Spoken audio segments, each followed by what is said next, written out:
Hello welcome to Malik tech studio में बात करेंगे इंपॉर्टेंट टॉपिक के बारे में जो कि एएमबी बैलेंस से रिलेटेड है। यहाँ तो एवरेज मंथली बैलेंस से कहते हैं। बैंक यहाँ पर अक्सर प्राइवेट सेक्टर बैंक है, पब्लिक सेक्टर बैंक पे आप अकाउंट खुलवाते हैं तो आपको कहा जाता है 1000 या 2000 या 5000 10,000 अकाउंट बैलेंस मेंटेन करने से एवरेज मंथली बैलेंस कहते हैं। अगर ये बैलेंस आप मेंटेन नहीं करते हैं तो आपको यहाँ पर बैंक चार्जेस काटती है। तो बैंक यहाँ पर किस तरीके से एवरेज मंथली बैलेंस कैलकुलेट करती है इस वीडियो में डिटेल में समझेंगे एग्जाम्पल के साथ कि कैसे एवरेज मंथली बैलेंस यहाँ पर बैंक कैलकुलेट करती है और किस तरीके से आपको चार्जेस लगता है। अगर इस चीजों को आप समझ लेंगे तो आपको कभी भी एवरेज मंथली बैलेंस आप बैंक को पे नहीं करेंगे।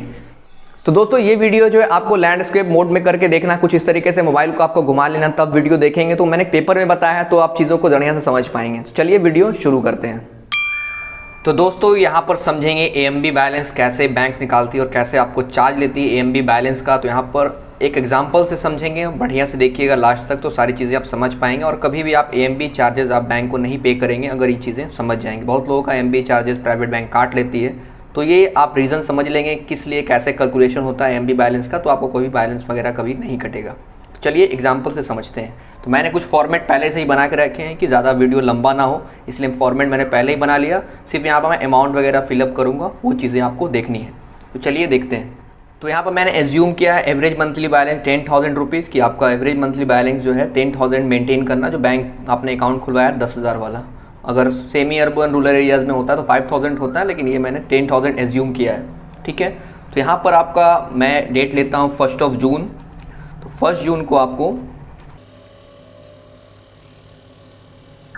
तो यहाँ पर मैं एग्जांपल ले सकता हूँ 1 जून का आपका बैलेंस है क्रेडिट 10,000 रुपीज़ आपने अपने अकाउंट में डाला है और ये 10,000 रुपीज़ 1 तारीख को आपके अकाउंट में है।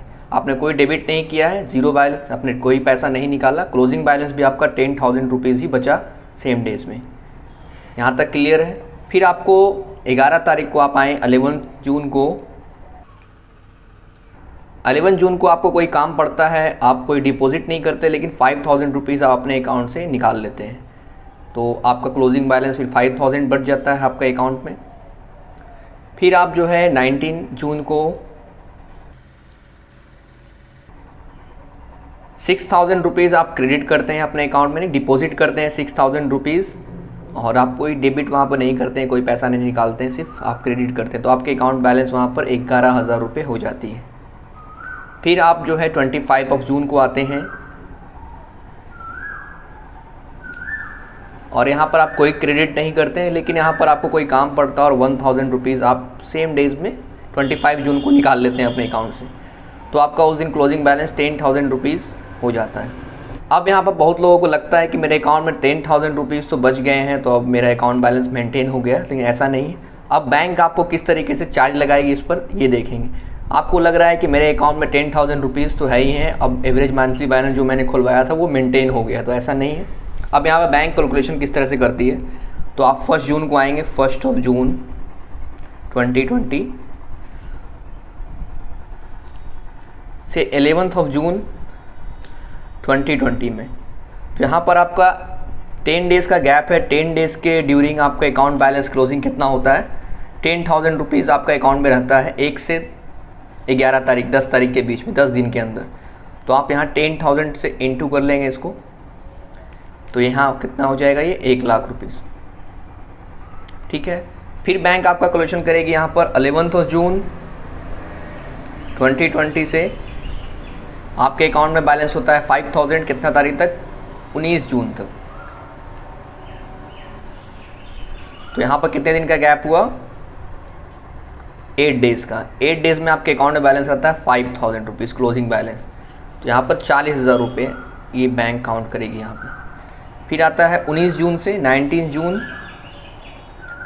2020 से 25 जून, यहाँ 6 डेज़ के अंदर आपके अकाउंट में बैलेंस कितना होता है, 11,000 रुपीज़। तो यहाँ बैंक 11,000 से इंटू करेगी तो आपका 66,000 रुपीज़ आएगा। फिर आप 25 जून से चलेंगे 2020, और ये महीना जो है 30 का है, तो 30 जून यहाँ पर जाएगा 2020। तो यहाँ पर कितने 5 डेज़ का हुआ, 5 इंटू यहाँ पर कितने अकाउंट बैलेंस आपका क्लोजिंग था उतने दिन के अंदर, 10,000 रुपीज़। तो यहाँ पर 50,000 रुपये आपके अकाउंट में क्लोजिंग बैलेंस। इस चीज़ों को आप समझ रहे होंगे। जैसे देख सकते हैं मैंने 1 तारीख से 11 तारीख तक, यहाँ पर आप देख रहे हैं 1 तारीख से 11, क्योंकि आपने 11 को जाकर डिपॉजिट यानी कि विड्रॉ किया 5,000, तो आपका 1 तारीख से 10 तारीख के बीच में जो है 10,000 रुपीज़ रहा था अकाउंट में। तो यहाँ पर ये 10 दिन का मैंने निकाला 1 लाख रुपीज़। 11 जून यहाँ पर देख सकते हैं 11 जून को आपने पैसे निकाल लिए, तो आपका क्लोजिंग बैलेंस उस दिन बचा 5,000। फिर जाके आप डिपॉजिट करते हैं 19 जून को, यानी कि 8 डेज़ के बाद आप वहाँ पर डालते हैं, तो 8 दिन के अंदर आपका बैलेंस जो क्लोजिंग बैलेंस 40,000 होता है। फिर 11 जून को आप यहाँ पर फिर से पैसा डालते हैं, तो ये पैसा जब डालते हैं तो कितने दिन तक रहता है? 25 जून तक वो पैसा रहता है। आप कोई भी वहाँ पर विड्रॉवल वगैरह नहीं करते हैं डिपॉजिट के बाद। तो यहाँ पर 6 दिन का पीरियड होता है। 11,000 आपके क्लोजिंग बैलेंस बचा, यहाँ पर 66,000 रुपये आपके अकाउंट में यहाँ पर क्लोजिंग बैलेंस माना जाएगा। फिर यहाँ 25 जून को आप 1,000 रुपीज़ निकाल लेते हैं, तो 5 डेज़ के अंदर आपका 10,000 कर 50,000 रुपये आपका क्लोजिंग बैलेंस होता है। तो ये चीज़ें आपकी शायद क्लियर हो गई होंगी, आप देख सकते हैं। अगर नहीं है तो फिर से आप वीडियोज़ को पॉज करके फिर से देखें तो समझ जाएंगे। अब बैंक यहाँ पर आपका कैलकुलेशन करेगी टोटल क्लोजिंग बैलेंस, तो यहाँ पर आएगी 2,56,000 रुपये। तो ये आपका टोटल क्लोजिंग बैलेंस है। तो बैंक यहाँ पर फॉर्मूलाज लगाती है एवरेज बैलेंस निकालने का, total of every day closing balance by total number of days. तो यहाँ पर टोटल क्लोजिंग बैलेंस आपका कितना आया? ये आया 2,56,000 आया। और टोटल नंबर ऑफ डेज कितना है? महीना 30 का है तो 30, और यहाँ पर इसे डिवाइड कर कितना आएगा आप देख सकते हैं। तो यहाँ पर देख सकते हैं 8533 रुपये आपका अमाउंट निकला है। तो ये आपका एवरेज बैलेंस हो गया, लेकिन आपको मेंटेन कितना करना था? 10,000 आपको एवरेज बैलेंस मेंटेन करना था, लेकिन यहाँ पर आपका मेंटेन हो रहा है 8533। तो यहाँ पर HDFC बैंक की बात करें तो आपको इस तरीके से चार्ज काटती है। अगर आप 10,000 से नीचे और 7,500 के बीच आपका एवरेज बैलेंस रहता है तो यहाँ पर 150 रुपये प्लस 18% GST बैंक लेती है। वही अगर अमाउंट 5,000 से 7,500 के बीच में होता है तो यहाँ पर बैंक 300 रुपये प्लस GST चार्ज करती है। तो ये चार्ट आप देख सकते हैं। तो यहाँ पर सीधा सीधी था आपको मेंटेन कैसे करना है, तो आपको डेली क्लोजिंग बैलेंस देखना है। तो डेली क्लोजिंग बैलेंस आप एवरेजली मान के चल सकते हैं। अगर 10,000 रुपये पर डे के हिसाब से चलें, 30 डेज़ का महीना है तो 3 लाख रुपीज़ ये होता है। तो अगर आपका क्लोजिंग टोटल बैलेंस 3 लाख हो जाता तो यहाँ पर आपको बैंक कोई भी चार्ज नहीं काटती, लेकिन आपका टोटल यहाँ 2,56,000 हो रहा है। तो यहाँ पर एवरेज मंथली बैलेंस आपका जो है 8533 ही हो रहा है, इसलिए बैंक यहाँ पर आपसे चार्ज काटेगी।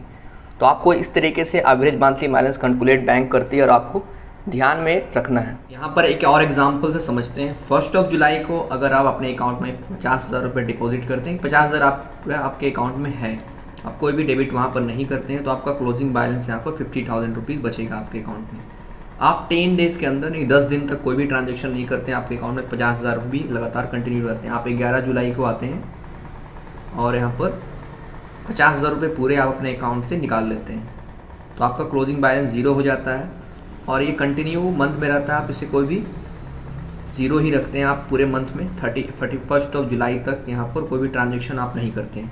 तो इस केस में क्या हुआ, क्या यहाँ पर आपको चार्जेस लगेंगे, बैंक यहाँ पर MB बैलेंस चार्जेस काटेगी, तो इसे भी आप कैलकुलेट कर सकते हैं इसलिए।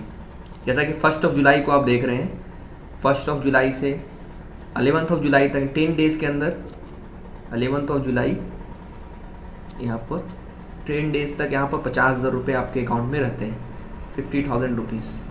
तो इस हिसाब से टोटल यहाँ पर हो जाएगा 5 लाख रुपये। ये क्लियर है आपकी। तो यहाँ पर 10 डेज़ आपके अकाउंट में क्लोजिंग बैलेंस कितनी होती है? 50,000। तो 50,000 के हिसाब से 5 लाख रुपये हो जाते हैं। बाकी डेज़ यहाँ पर 11 से यहाँ पर 31 जुलाई तक आपका 0 होता है, यानी कि नंबर ऑफ डेज़ तो यहाँ पर 21 होंगे, लेकिन 0 से होगा तो यहाँ पर 0 ही आएगा। टोटल बैलेंस यहाँ पर 5 लाख रुपये होते हैं।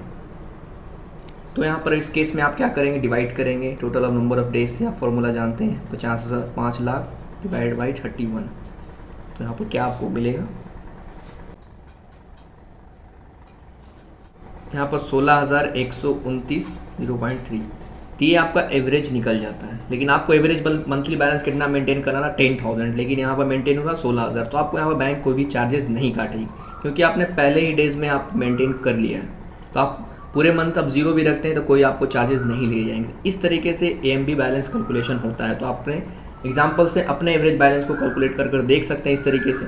अगर आप फर्स्ट डे 10 लाख रुपए डाल देते हैं और इसे दूसरे दिन भी आप निकाल लेते हैं, 1 तारीख को डालते हैं, 2 तारीख को आप निकाल लेते हैं, तो भी एवरेज बैलेंस मंथली बैलेंस आपका कैलकुलेट हो जाएगा। कोई आपको चार्जेस यहाँ पर देने नहीं पड़ेंगे। इस तरीके से चार्जेस निकाले जाते हैं।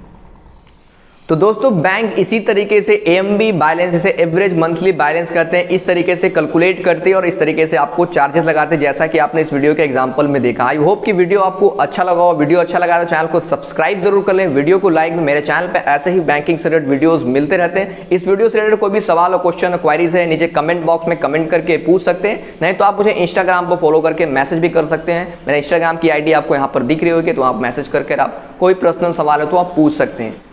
तो फिर मिलते हैं नेक्स्ट वीडियो में। चैनल को सब्सक्राइब जरूर कर लें।